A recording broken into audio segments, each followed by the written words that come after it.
The Italians went out with their panini bowls and said, we don't want fast food.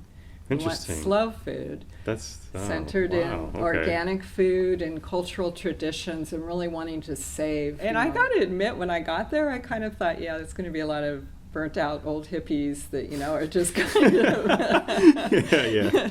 just No, really exactly. idealistic. And Yeah. But when I got there, it was nothing like that. It was these amazing dynamic people to one top-down kind of Yeah, the institutional hierarchy response. of the Yeah, you're not going to benefit from the beautiful diversity that allows us for resilience and a safety net and all of the great things that come from that. So, Welcome to Lawn Chair Talk. It's Matthew here. My guest today is a very fantastic person. She's very much into the alternative investment and alternative economy, which she'll explain a lot better than I will. So, I guess starting off, I'd like to know your backstory of where you came from, because it's kind of interesting that you were in the traditional financial sphere and then you were like, okay, I need to do something different, and then you just kind of left it all and kind of went towards this alternative economy. So I think the seeds have always kind of been there. I've always been kind of curious about just blending different ideas and what's going on in a larger world. But I was a traditional financial advisor. And back in somewhere around 2010, I read a book called Inquiries into the Nature of Slow Money. And it's actually a riff on Adam Smith's Inquiries into the Nature of Wealth of Nations that we just call Wealth of Nations. Yeah. And the ideas were just so resonating for me. It sat at the intersection of food and finance. It really looked at connecting local investors to the places where they live and inserting relationships into our financial system.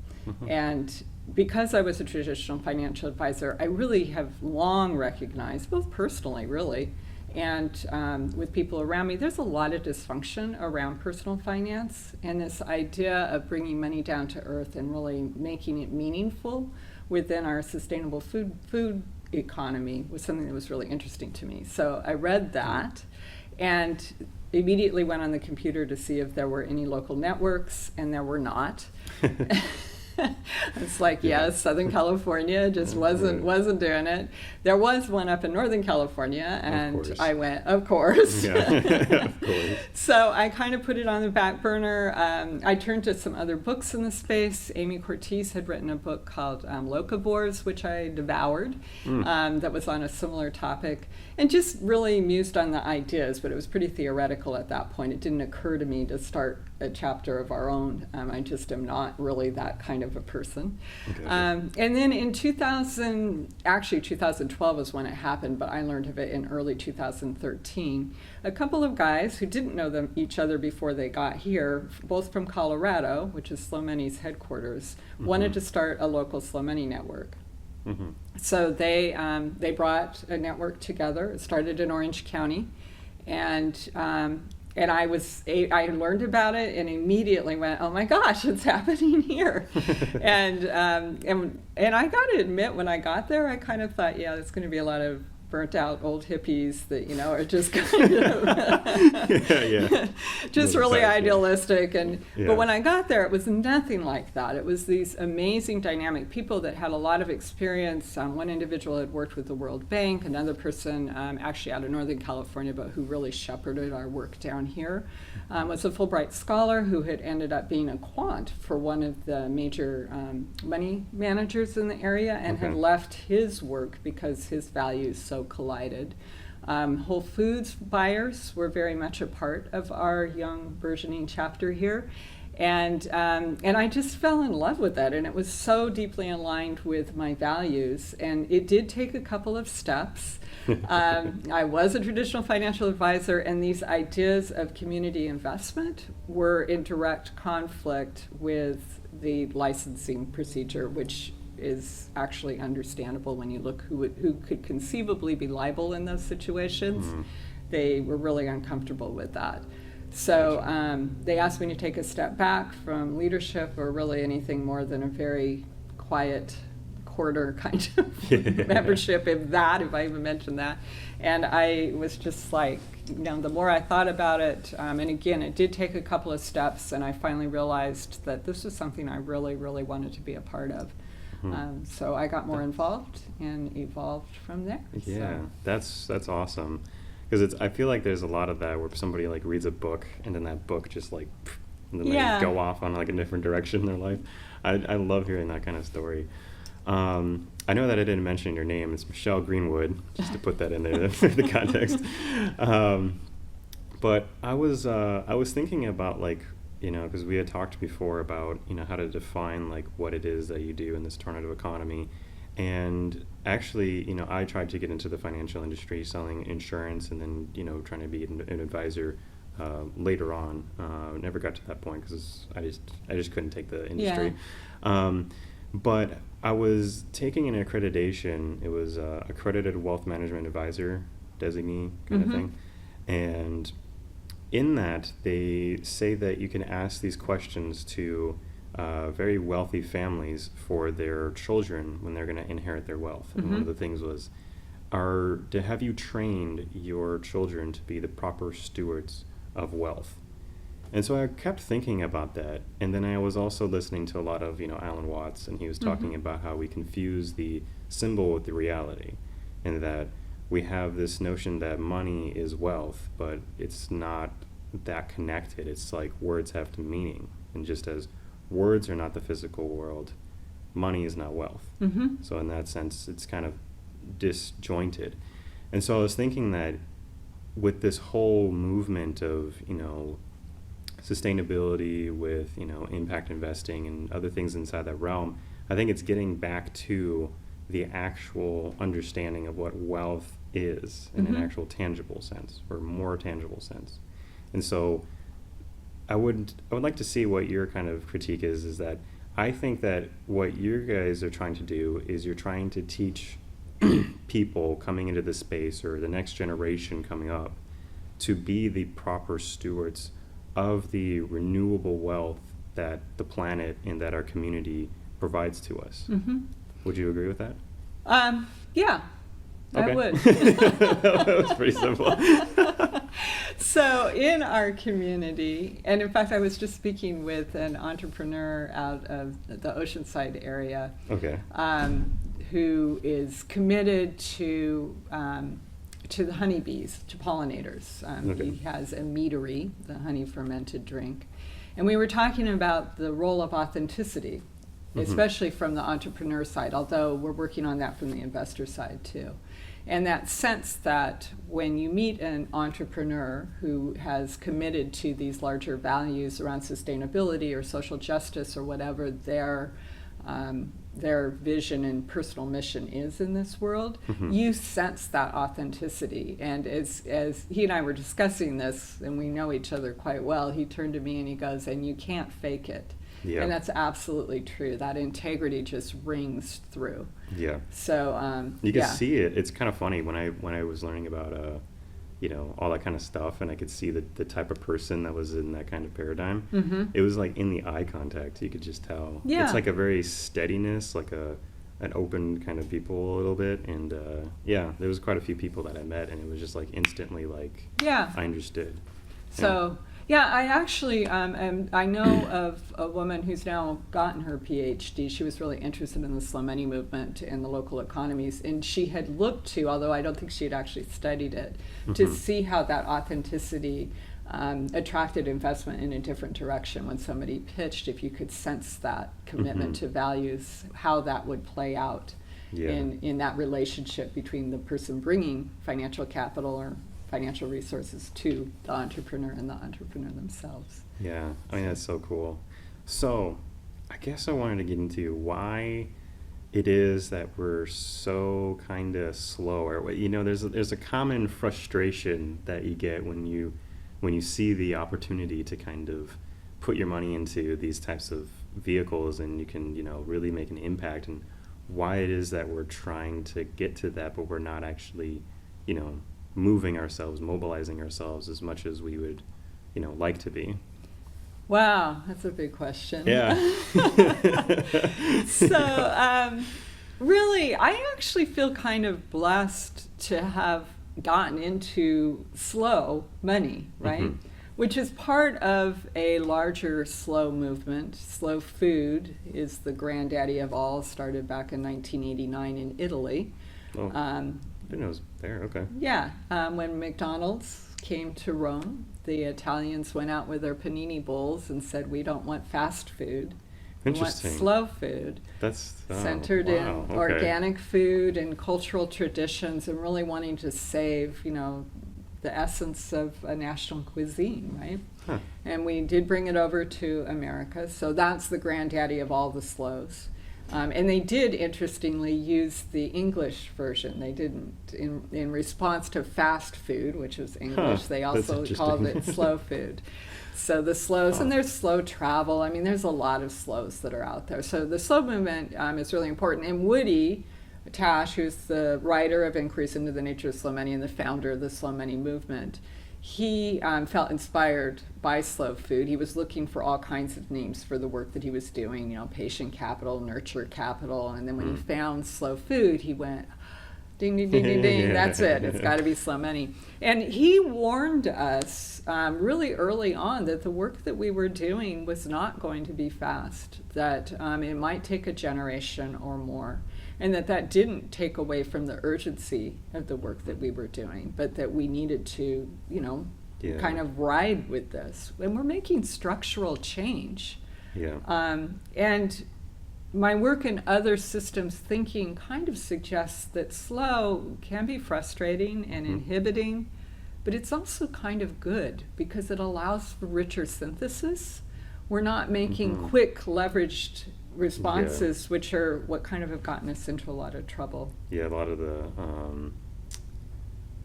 lot of the consequences that we don't really foresee. Anticipate.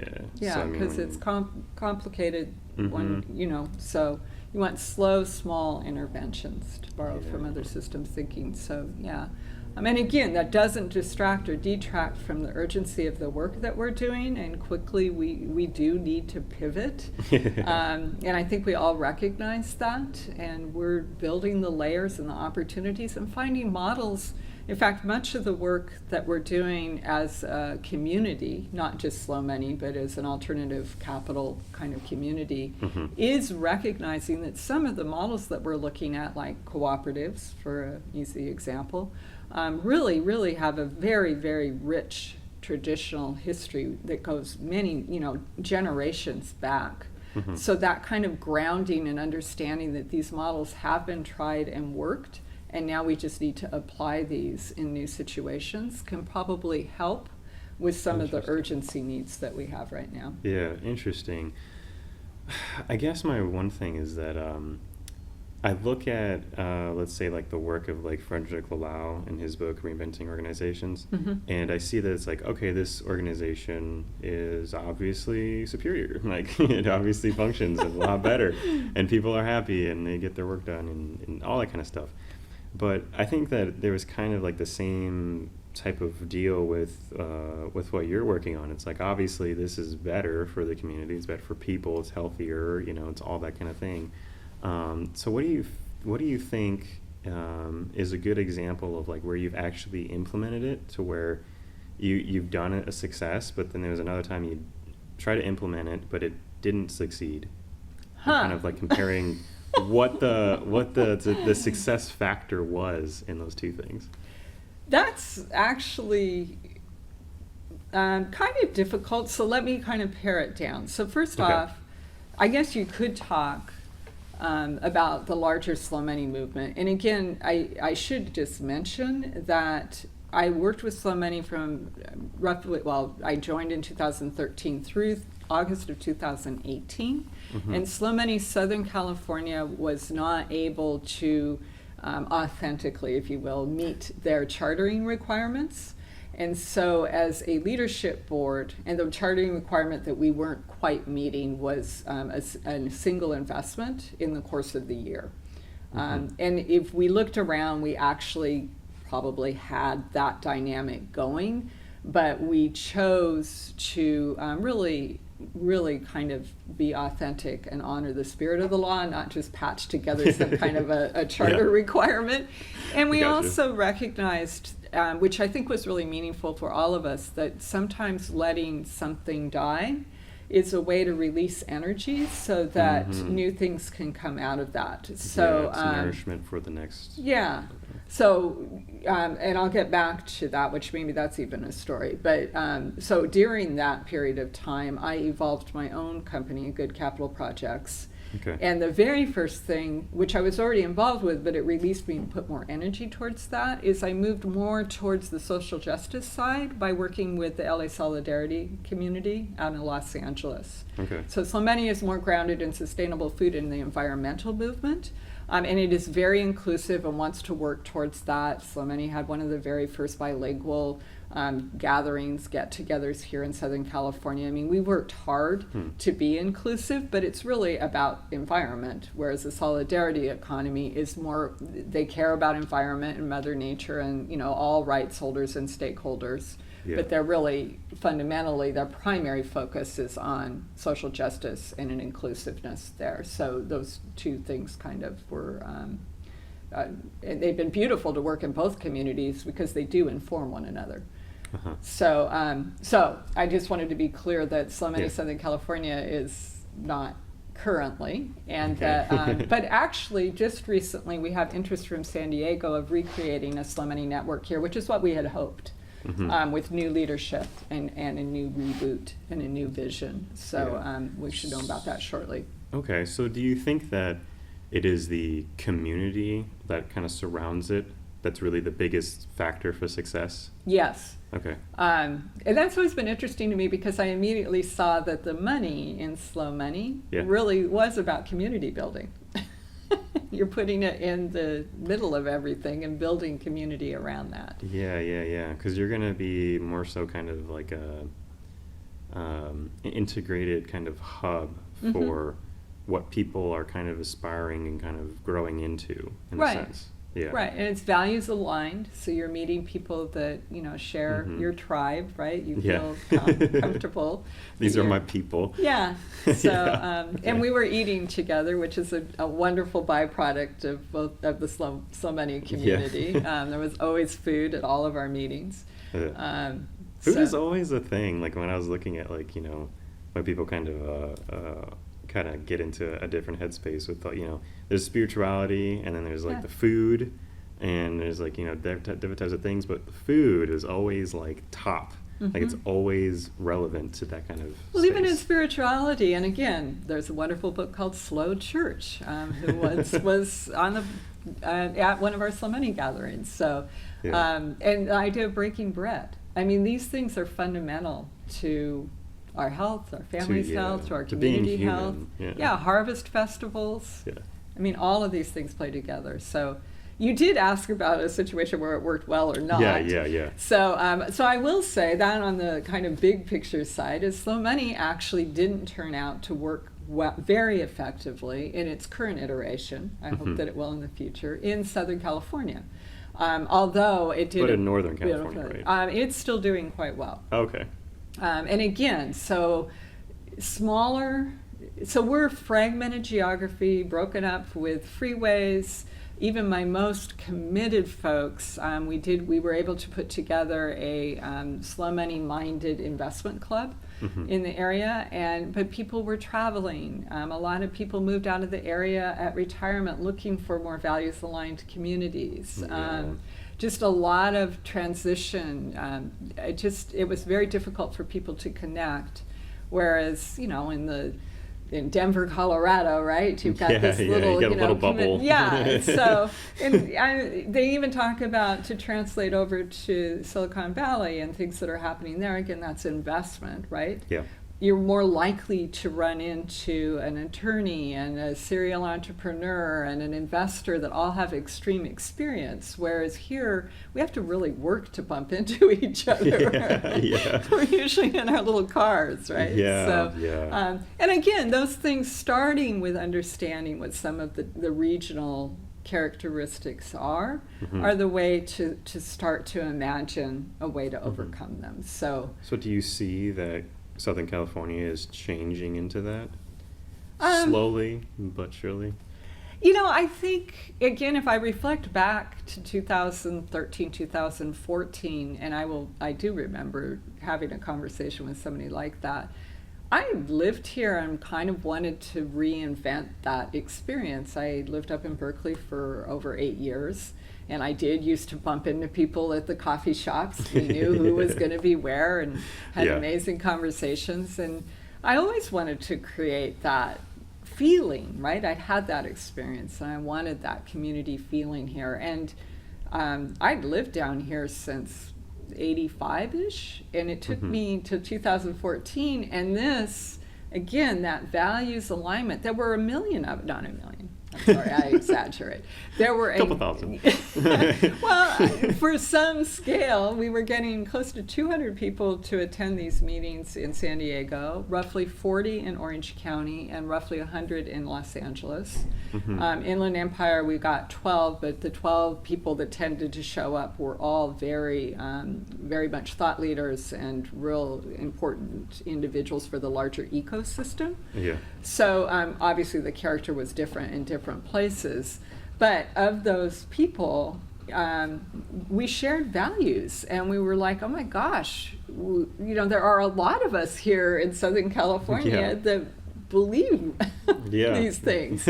So and the other thing for me that's been really exciting is tapping into virtual communities and getting that emotional support around the values and the ideas and the new models and the things that are going on globally as well as nationally is another healthy way to help sustain these things that weren't available in 1985.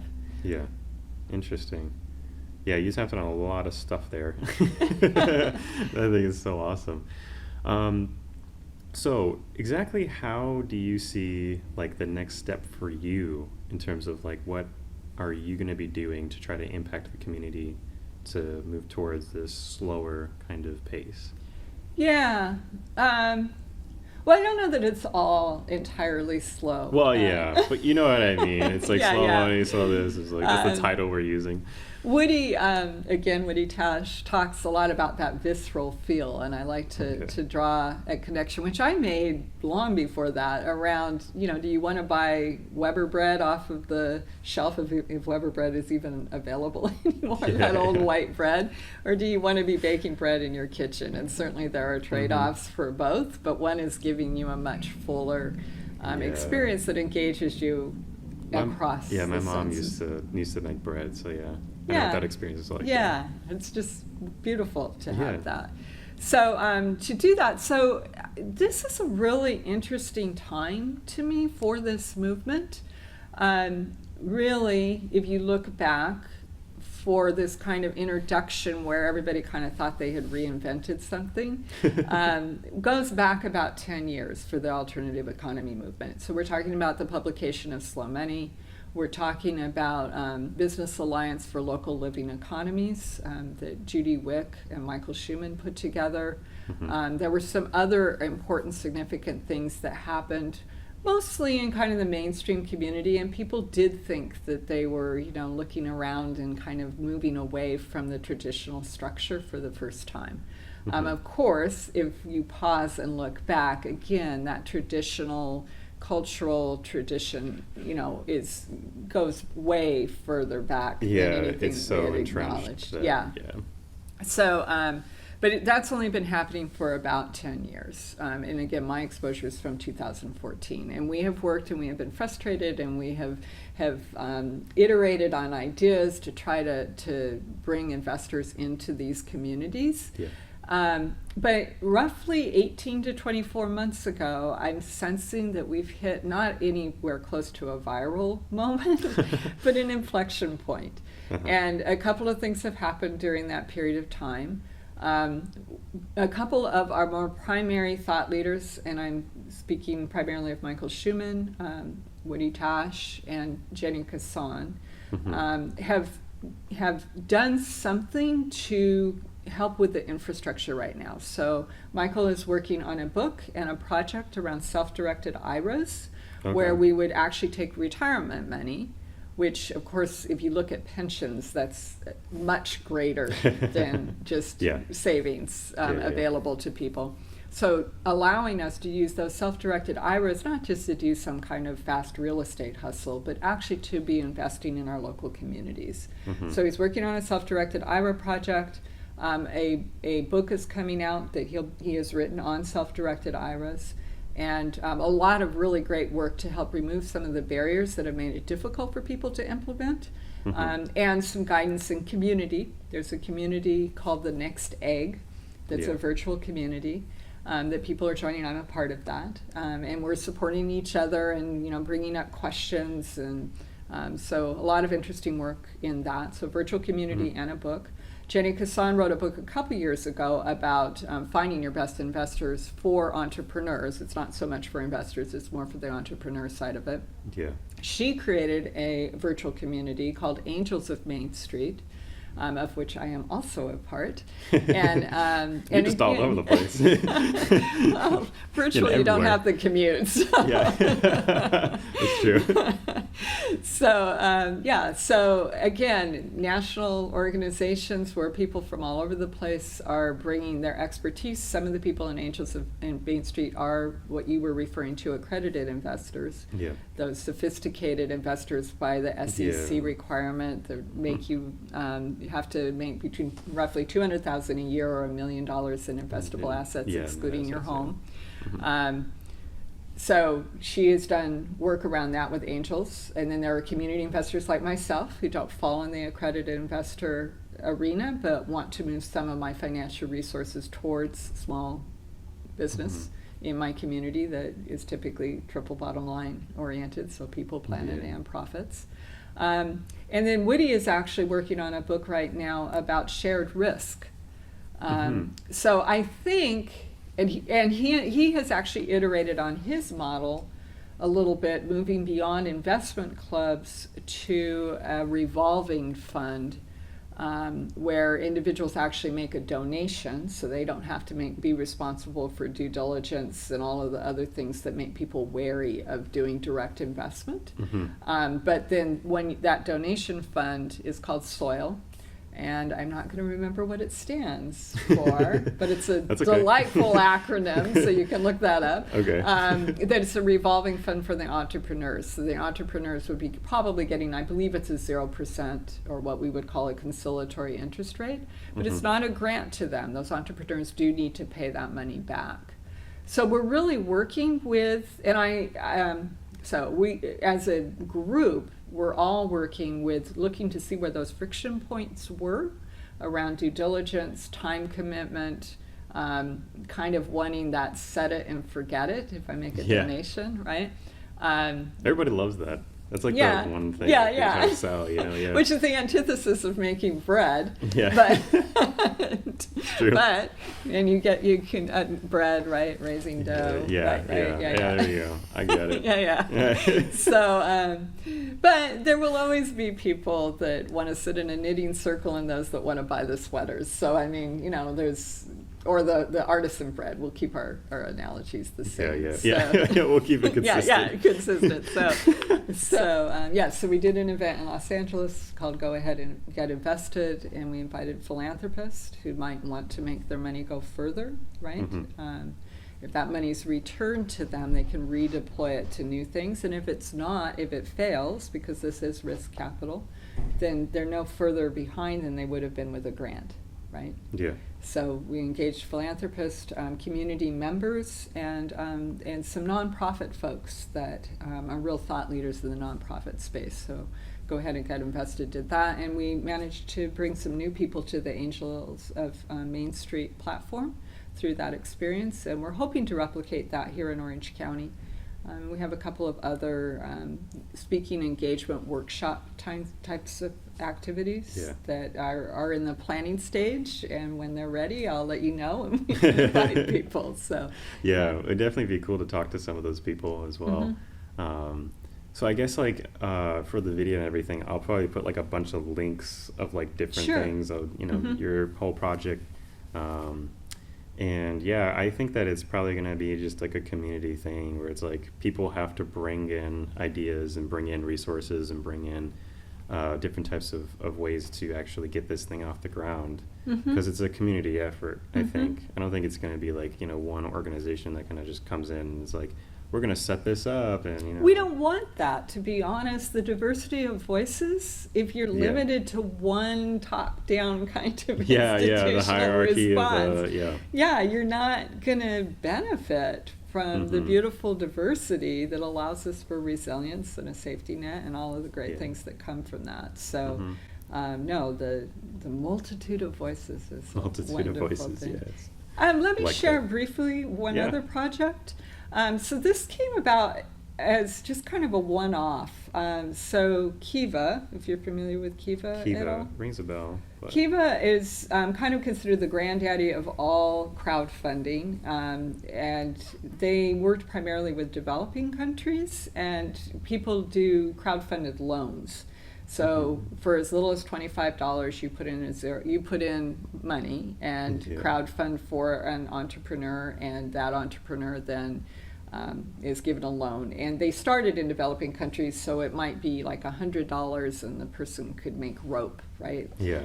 So it had tremendous impact in developing countries. And about this same window of time, I'm not quite certain, I think they started in 2012. Kiva started a beta project here in the US and in Kenya, where they eliminated the third-party administrators who do the servicing. They did direct crowdfunding to the entrepreneur. Yeah. So, in addition to that, they continue to iterate. A wonderful organization. You should look them up. Put the link somewhere. Yeah, we'll put the link out there. Yeah. So, in addition to that, in 2016, one of their individuals, and I'm totally missing his name. Carlos is his first name, and I cannot recall his last name. Okay. Won the Aspen Institute Ideas Festival around the idea of crowd vetting. So most people at this point are probably pretty familiar with crowdfunding. Yeah. But crowd vetting would be that we do due diligence as a team. And again, this idea of diversity of perspectives and everything else, right? And they actually said early on that they were cracked up because they would like listen to somebody from the crowd, and the crowd would be telling them something that had been like insider information. They're like, "How did you know that?" And they're like, "Oh, I was out here doing research," and So the crowd does a pretty good job.